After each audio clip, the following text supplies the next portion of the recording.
Hello everyone, मैं मिथुन सिंह स्वागत करता हूं आप सभी का। आशा करता हूं आप सभी बहुत अच्छे होंगे। बिहार एस्टेट पेपर 2 के सिलेबस के बारे में हम लोग बात करेंगे। 11-12 का सिलेबस क्या रहने वाला है पेपर 2 इतिहास सब्जेक्ट के लिए। बाय द वे, आपका सब्जेक्ट हिस्ट्री, पॉलिटिक्स, ज्योग्राफी जो भी हो, आप उसके रिलेटेड वीडियो देख सकते हो। प्लेलिस्ट मैंने अलग से बना रखी है, उसे जाकर जरूर चेकआउट कर लीजिएगा। पेपर 1 भी है तो भी जाकर आप देख लेना। पेपर 1 के लिए सारे सब्जेक्ट की मैंने सिलेबस बना दी है, अपलोड कर दी है। तो चलिए बिहार स्टेट के सिलेबस को हम लोग देखेंगे। इतिहास के सिलेबस को क्या क्या आपको पढ़ना है। कंप्लीट 150 मार्क्स का जो मार्किंग स्कीम है, जो परीक्षा पैटर्न है, इस वीडियो में आपको पूरी जानकारी दी जाएगी। वीडियो आगे शुरू करें उससे पहले मैं आप लोगों से 3 प्रश्न पूछना चाहूँगा। नीचे कमेंट करके आप लोग बताइएगा। सबसे पहला सवाल आप लोगों के लिए ये रहा, नालंदा विश्वविद्यालय को किसने तोड़ा? पहला सवाल। दूसरा सवाल आपके लिए ये रहा, शेरशाह सूरी का जो एक बहुत बड़ा मकबरा है बिहार में, वो कहाँ पर है, वो आपको बताना है। तीसरा सवाल आपके लिए ये रहा, आपको बस ये बता देना है कि पानीपत का जो प्रथम युद्ध है वो किसके किसके बीच लड़ा गया था। 3 सवाल हैं, तीनों सवाल का जवाब आप नीचे कमेंट सेक्शन में जरूर दीजिएगा। तो चलिए पीडीएफ की ओर चलते हैं। जो ऑफिशियल पीडीएफ स्टेट की वेबसाइट पे अपलोड हुई है उसे हम लोग देख लेते हैं। सबसे पहले मैं आप लोगों को बता दूं, अगर आपको प्रीवियस ईयर क्वेश्चन पेपर चाहिए इसका, और जो प्रीवियस ईयर क्वेश्चन पेपर पहले पूछे जा चुके हैं स्टेट में, वो आपको मिल जाएगा ओनली 49 रुपीज़ में। यहाँ से मेरी ईमेल आईडी देख लो, yourmithunsingh@gmail.com पे मेल कर लीजिए। इंस्टा पे हो then do follow me @iMithunSingh। आप जो है वहाँ से चीज़ों को देख सकते हो, पेपर आप परचेस कर सकते हो। तो चलिए शुरू करते हैं। सबसे पहले हिंदी में आपको सिलेबस बता दूंगा, घबराने की ज़रूरत नहीं है, हिंदी में ही बता जाऊँगा। देखिए, हड़प्पा सिविलाइजेशन को पढ़ लेना है, जहाँ पे भूगोल के तौर पर क्या क्या चीज़ें प्राप्त हुई, भौगोलिक स्थिति क्या थी इसका, इंपॉर्टेंट साइट जो क्षेत्र जहाँ जहाँ मिला है उसके बारे में आपको पढ़ लेना है। यहाँ का जो शहरीकरण का जो प्लानिंग था, कैसे नालियाँ थी, कैसे घर थे, कैसे किचन थे, इन चीज़ों को आपको पढ़ना है। यहाँ की सोसाइटी क्या थी, इकोनॉमी यानी कि यहाँ का बाजार कैसा था, यानी अर्थव्यवस्था कैसे चलती थी, धर्म किस तरह के लोग यहाँ पे मानते थे, और हड़प्पा संस्कृति जो है, कल्चर जो है, वो कैसे खत्म हो गई, डिक्लाइन हो गई, इसके बारे में आपको पढ़ना है। यूनिट 1 मैंने आपको बता दिया। अब चलिए यूनिट 2 की ओर चलते हैं। देखिए, मौर्य एज के बारे में पूछा गया है। जो अचीवमेंट है चंद्रगुप्त मौर्य का, वो आपसे पूछा जाएगा। अशोका की जो फॉरेन पॉलिसी थी, विदेश नीति, उसके बारे में, और अशोक के द्वारा जो धर्म यानी कि धर्म के बारे में, बौद्ध धर्म का इन्होंने प्रचार प्रसार किया है, वो आपसे पूछा जाएगा। और मौर्यों की जो सोसाइटी थी, यानी कि इनका समाज था, व्यवस्था थी, राज व्यवस्था, और इन्होंने आर्ट में यानी कि कला के क्षेत्र में क्या क्या योगदान दिया है, ये आपसे पूछ लिया जाएगा। एडमिनिस्ट्रेशन यानी कि यहाँ की जो प्रशासनिक व्यवस्था थी वो कैसे थी, वो आपको पूछना है। और फाइनली ये कैसे डूबा या इसका पतन कैसे हो गया, ये आपको बताना है। आगे देखिए, अगला जो है आपको बताना है कॉजेज, स्टेट, नेचर और इम्पैक्ट। ठीक है, आगे देखते हैं। इंडस्ट्रियल रिवोल्यूशन ये कहाँ पे हुआ था और इसका इम्पैक्ट क्या हुआ, इसका परिणाम क्या हुआ। हर्षवर्धन के बारे में पढ़ना है, सोर्स कहाँ से मिलेगा आपको, और इसका जो हर्षवर्धन का एम्पायर था वो कैसे कैसे आगे बढ़ा और इसकी प्रशासनिक व्यवस्था क्या थी। चोल के बारे में आपको पढ़ना है कि जो इनके द्वारा अचीवमेंट किया गया था, राज के द्वारा या फिर राजेंद्र चोला के द्वारा, और इनका जो लोकल प्रशासन था वो कैसा था। मैरीटाइम एक्टिविटी यानी कि नौसेना की एक्टिविटी इनके द्वारा कैसे की गई थी, वो आपसे पूछा जाएगा।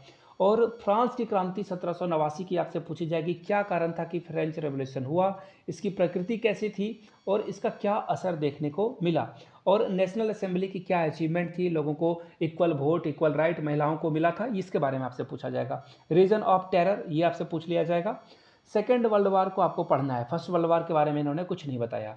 दिल्ली सल्तनत के बारे में आपको पढ़ना है, 1206 से लेकर 90 तक। गुलाम वंश को भी इसमें शामिल कर लिया गया है। इल्तुतमिश से लेकर बलबन तक आपको पढ़ लेना है। आगे देखिए, अकबर के बारे में आपको पढ़ना है। अकबर ने क्या क्या मुगल अंपायर के लिए किया, राजपूत के साथ इन्होंने कैसे संबंध बनाए, इनकी रिलीजियस पॉलिसी क्या थी, नेशनल मोनार्क यानी कि राज, ये पूरे भारत का राजा कैसे बना, उसके बारे में, बादशाह कैसे बना, अगर टू बी प्रिसाइज में बोलूँ। प्लासी की लड़ाई और बक्सर की लड़ाई के बारे में आपको पढ़ना है कि ये कैसे हुआ, क्यों हुआ और इसका क्या असर हुआ। आगे देखते हैं, 1857 की क्रांति को पढ़ना है। आगे देखिए, इंडियन नेशनल कांग्रेस के बारे में पढ़ना है, और जो अर्ली नेशनलिस्ट मूवमेंट थे उसके बारे में पढ़ लेना है। नॉन कॉपरेशन मूवमेंट यानी कि असहयोग आंदोलन गांधी जी के द्वारा जो चलाया गया था, इसका क्या असर हुआ, क्या इफेक्ट हुआ, ये पढ़ना है। और जो स्वराज आंदोलन था और सिविल सविनय अवज्ञा आंदोलन, ये भी पढ़ना है, क्यों हुआ था, कैसे, इसका क्या असर हुआ। और कम्युनलिज्म यानी कि जो कम्युनलिज्म के क्या कारण थे, ये कैसे हुआ था, इसके बारे में भी आपको पूरा पूरा पढ़ लेना है। आगे देखिए अगले यूनिट की ओर हम लोग बढ़ेंगे। अगला यूनिट जो है वो ये रहा, ठीक है। आगे देखिए अगला यूनिट के बारे में पढ़ते हैं हम लोग। वेट ए मिनट, खत्म हो गया ये, वेट खत्म नहीं हुआ है भैया, और कुछ है, हाँ है। यूनिट 15 में इंडिपेंडेंस एंड पार्टीशन, यानी कि भारत को स्वतंत्रता मिली, देश का बंटवारा कैसे हुआ, कैबिनेट मिशन के प्रपोजल और क्या इसके जो है कॉन्सिक्वेंसेस हुए थे वो आपको पढ़ लेना है। और नेशनलिस्ट मूवमेंट, यानी कि देश में जो राष्ट्रीय आंदोलन चले और प्रिंसली स्टेट जो थे उनका क्या हुआ, फिर उनके बारे में पढ़ लेना है। अब देखिए कॉमन पेपर की अगर मैं बात करूं, कॉमन पेपर में क्या क्या पूछा जाएगा, अधिगम और शिक्षण कैसे करें, इसका क्या मतलब होता है, कैसे इसको किया जाए, प्रोसेस क्या है, प्रक्रिया क्या है, और इसके क्या कैरेक्टरिस्टिक है, वो आपसे पूछ लिया जाएगा। देखिए मैं 30 नंबर के लिए बता रहा हूँ, 20 नंबर के लिए सभी का कॉमन है, जो कि जी के जीएस आएगा उसके बारे में भी बताऊंगा। आगे देखिए पढ़ाने का जो ऑब्जेक्टिविटी है वो क्या है, लर्निंग कैसे होती है, वगैरह वगैरह आपसे पूछ लिया जाएगा। और सबसे इंपॉर्टेंट ब्लूम्स टैक्सोनॉमी आपको पढ़ना है। टीचिंग मेथड की अगर मैं बात करूं तो इसका क्या प्रकार है, कैरेक्टरिस्टिक क्या है, मेरिट और डिमेरिट क्या है, यानी कि इसके क्या जो है अच्छे अच्छे गुण हैं और क्या बुरे गुण हैं। टीचिंग लर्निंग का मतलब ये हो गया, टीचिंग अगर आप किसी को लेक्चर मेथड से पढ़ा रहे हो इसमें क्या खूबियां हैं, क्या खामियां हैं, ये आपको पढ़ लेना है। लेसन प्लान की अगर मैं बात करूं तो इसका फॉर्मेट कैसे बनेगा, मॉडल कैसे बनाओगे आप, इसके बारे में आपको जानकारी होनी चाहिए। माइक्रो टीचिंग की अगर मैं बात करूं तो माइक्रो टीचिंग यानी कि सूक्ष्म शिक्षण के बारे में आपसे पूछा जाएगा। Effective ecosystem of classroom, classroom का वातावरण को आप कैसे ठीक करोगे ताकि लर्निंग अच्छे से हो सके, अधिगम अच्छे से बच्चे सीख पाएँ अच्छे से, ये आपको पढ़ना है। पुस्तक और लाइब्रेरी के बारे में पढ़ना है। क्वालिटीज़ ऑफ अ टीचर, शिक्षक की क्या क्या क्वालिटीज़ होनी चाहिए वो आपको पढ़ना है। इवोल्यूशन यानी कि मूल्यांकन कैसे करोगे, असेसमेंट कैसे करोगे बच्चे का, बच्चा सीख पा रहा है अथवा नहीं, उसके बारे में। अब देखिए करिकुलम यानी कि पाठ्यचर्या के बारे में भी आपको पढ़ना है।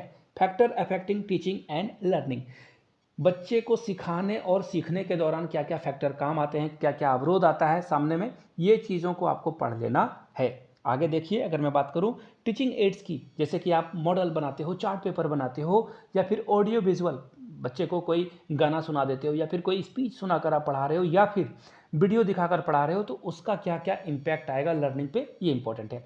अब देखिए अदर स्किल में जीके से 5 मार्क्स का क्वेश्चन पूछा जाएगा, ईवीएस से 5 नंबर के सवाल पूछ लिए जाएंगे, मैथमेटिक्स से 5 नंबर का सवाल पूछ लिया जाएगा आपसे, और लॉजिकल रीजनिंग से भी 5 सवाल आपसे पूछ लिए जाएंगे। तो 5 5 5 आपको यहाँ पे पढ़ लेना है। वीडियो अगर अच्छा लगा हो तो प्लीज़ लाइक करें, अपने दोस्तों के बीच से शेयर करें, और वीडियो यहाँ तक अगर आपने देखी है, पूरी वीडियो देख ली है, तो मुझे भी इस बारे में पता चल सके, इसलिए नीचे कमेंट सेक्शन में जय हिंद जरूर लिखिएगा। वीडियो को यहाँ तक देखने के लिए हाथ जोड़ के सभी भाइयों बहनों का बहुत बहुत शुक्रिया। Have a good day.